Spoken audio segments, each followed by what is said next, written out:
Assalamualaikum warahmatullahi wabarakatuh. Ketemu lagi kita di Acong Japan.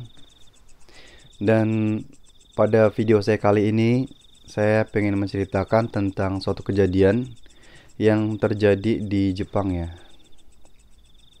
yaitu tentang hantu penunggu kamar hotel.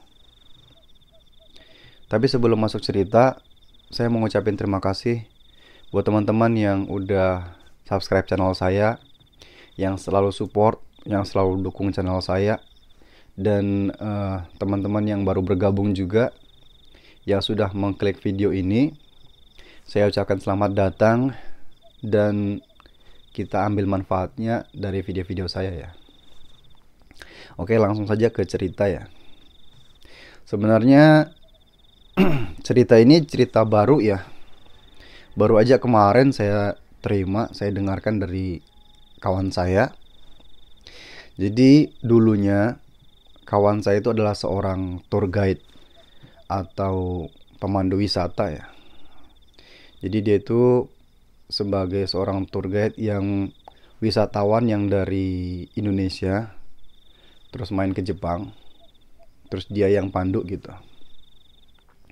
Pernah suatu kali ada suatu rombongan itu, dan dalam satu rombongan itu ada suami istri yang notabene suami istri itu kenalan dari atau teman dari teman saya gitu.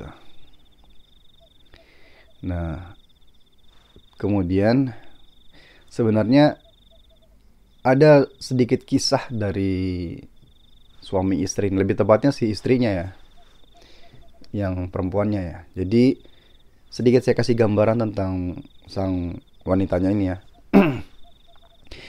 Teman saya itu bercerita bahwa yang wanita ini dulunya waktu kecil dia itu bisa melihat sesuatu yang tidak bisa dilihat oleh orang biasa ya. Jadi semacam matanya itu lebih peka gitu. Dan kejadian itu sering sekali menimpa dia, dan hingga berumur 7 atau 8 tahun ya. Saat berumur segitu, keluarganya pun mulai merasa risih, mulai merasa terganggu ya, karena dan juga mulai merasa takut ya. Karena takut dengan perkembangan mental gitu ya. Akhirnya saat sekitar umur 7 tahun, 8 tahun, keluarganya memutuskan untuk menutup mata batin ya untuk anak itu. Jadi sejak saat itu si cewek ini udah nggak bisa melihat lagi hal-hal yang gaib gitu ya. Oke, kita balik ke cerita masalah tour tadi. Jadi di siang hari teman saya itu membawa atau mengajak rombongan itu untuk berkeliling Jepang, mengunjungi tempat-tempat wisata, dan memang sudah di schedulekan gitu kan, tempat ini, dan tempat ini gitu. Dan tiba sore hari, akhirnya mereka dibawalah ke hotel yang udah memang dijadwalkan ya, untuk mereka beristirahat di situ ya. Dan sesampainya di hotel, mereka kemudian check in, lalu persiapan untuk makan malam. Kemudian setelah makan malam itu ada semacam kegiatan kecil ya. Dan akhirnya mereka pun kembali ke kamar masing-masing untuk beristirahat ya, karena seharian juga udah capek gitu ya jalan. Itu sekitar jam 10-an, akhirnya mereka semua kembali ke kamar masing-masing. Begitu juga dengan suami istri tadi. Sampai di kamar, mereka akhirnya persiapan untuk tidur, beristirahat, dan mulai mematikan lampu utama ya. Jadi yang lampunya dinyalain itu ada lampu kecil, jadi biar agak remang-remang, sama cahaya dari luar jendela gitu, yang sedikit masuk ke dalam kamar gitu. Awalnya tidak terjadi apa-apa gitu ya. Mereka tidur dengan nyenyak. Oh ya, sedikit saya kasih gambaran tentang kamar hotel itu ya. Kamar yang suami istri tempat itu ada twin bed. Jadi bukan double bed tapi twin bed, dan di tengah-tengah twin bed itu agak sedikit pojokan gitu ya, itu ada satu kursi ya. Mungkin itu kursi dipersiapkan untuk mungkin mau baca atau apa gitu. Jadi twin bed dan ada satu kursi di situ. Dan awalnya mereka tidur seperti biasa gitu ya. Dan setelah tengah malam, disinilah mulai timbul keanehan-keanehan. Saat menjelang tengah malam, sang istri itu terbangun karena dia mendengar ada suara kertak, kertak, kertak. Jadi suara itu mengusik telinganya, mengusik tidurnya sampai dia terbangun gitu ya. Awalnya dia merasa bahwa awalnya dia berpikir, mungkin ini cuman suara dari luar, suara pohon atau suara apalah dari luar. Tapi kemudian dia mendengar lagi suara itu keretak, keretak, keretak. Dan semakin lama dia semakin yakin bahwa suara itu berasal dari kamar mereka, dan dia lebih yakin lagi bahwa suara itu berasal dari kursi yang berada di tengah-tengah bed mereka ya, di tengah-tengah tempat tidur mereka gitu. Akhirnya dengan rasa takutnya, tapi dengan penasaran juga gitu, akhirnya dia coba memberanikan diri untuk mendangahkan kepalanya ya ke atas gitu, untuk melihat kursi itu ya. Dan benar saja guys, di kursi itu dia melihat sesosok wanita yang berbaju putih dengan rambut yang panjang, dan rambut itu menutupi wajahnya ya. Namun dia melihat sepasang mata yang merah menyala gitu ya, sedang menatap ke arah dia gitu. Dan bukan cuma itu guys, jadi sosok yang duduk di kursi itu semacam memamerkan tangannya ya. Jadi dia gini ya, tangannya itu seperti gini, dan memamerkan tangannya itu. Dan dia tuh, si istri itu benar-benar melihat jari-jarinya itu yang kurus-kurus panjang beserta kuku-kuku yang tajam gitu ya. Sontak saat itu pun si istri tadi langsung kaget dan langsung pindah kasur ke kasur suaminya gitu.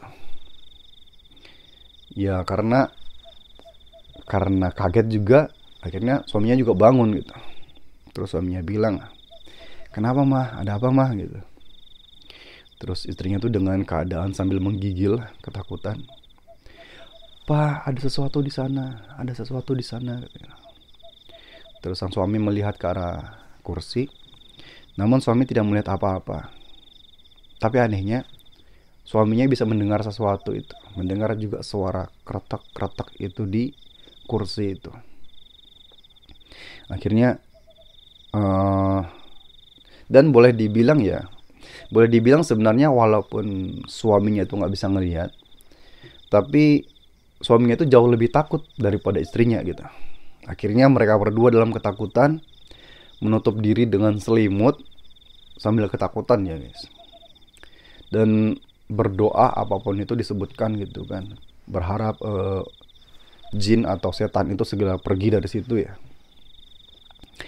Dan beberapa saat kemudian, benar, suara yang tadi itu lambat laun hilang.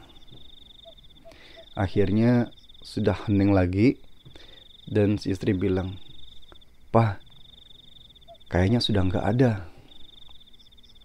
"Oh iya mah." Ya udah, akhirnya mereka berdua membuka selimut yang menutupi wajah mereka.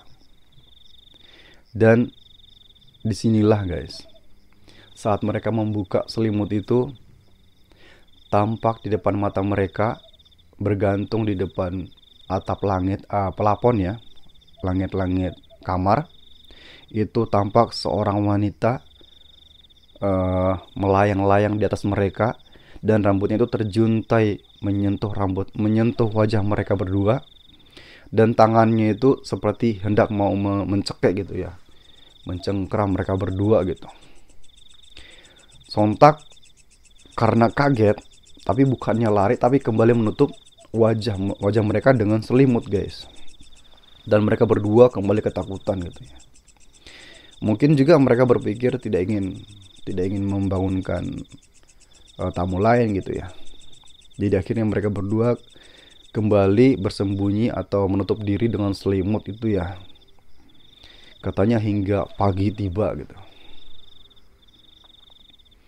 Dan sadar-sadar ternyata sudah pagi, guys. Dan keesokan harinya saat tur berikutnya ya, dan ada kesempatan, kemudian suami istri ini pun menceritakan kepada teman saya perihal keadaan yang semalam gitu ya. Dan teman saya pun memperhatikan wajah mereka yang begitu pucat dan tidak seperti hari sebelumnya yang begitu cerah ya. Dan sebenarnya teman saya juga bilang gitu ya, bahwa hotel yang mereka tempati itu adalah bukan hotel yang biasa yang mereka pesan, yang mereka buat tour gitu.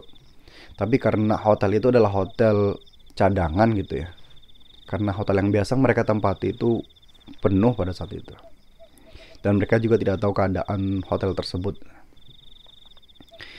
Jadi untuk sedikit masukan ya, di daerah dekat Gunung Fuji itu ada suatu tempat yang mana tempat itu merupakan tempat harakiri atau bunuh diri ya. Harakiri kan seperti ini, guys. Jadi bunuh diri ala Jepang. Jadi di situ tuh bisa dibilang merupakan tempat mistis ya.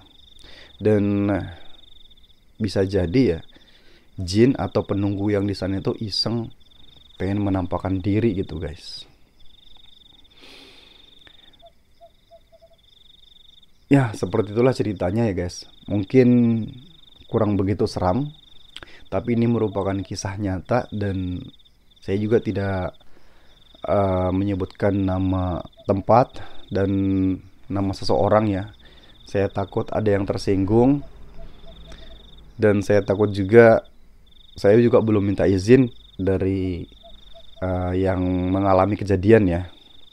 Semoga yang mengalami kejadian memberikan izin untuk saya mengupload video, dan apabila mungkin tidak diizinkan, saya juga bersedia untuk menghapus video saya. Sekedar masukan dari saya ya, guys.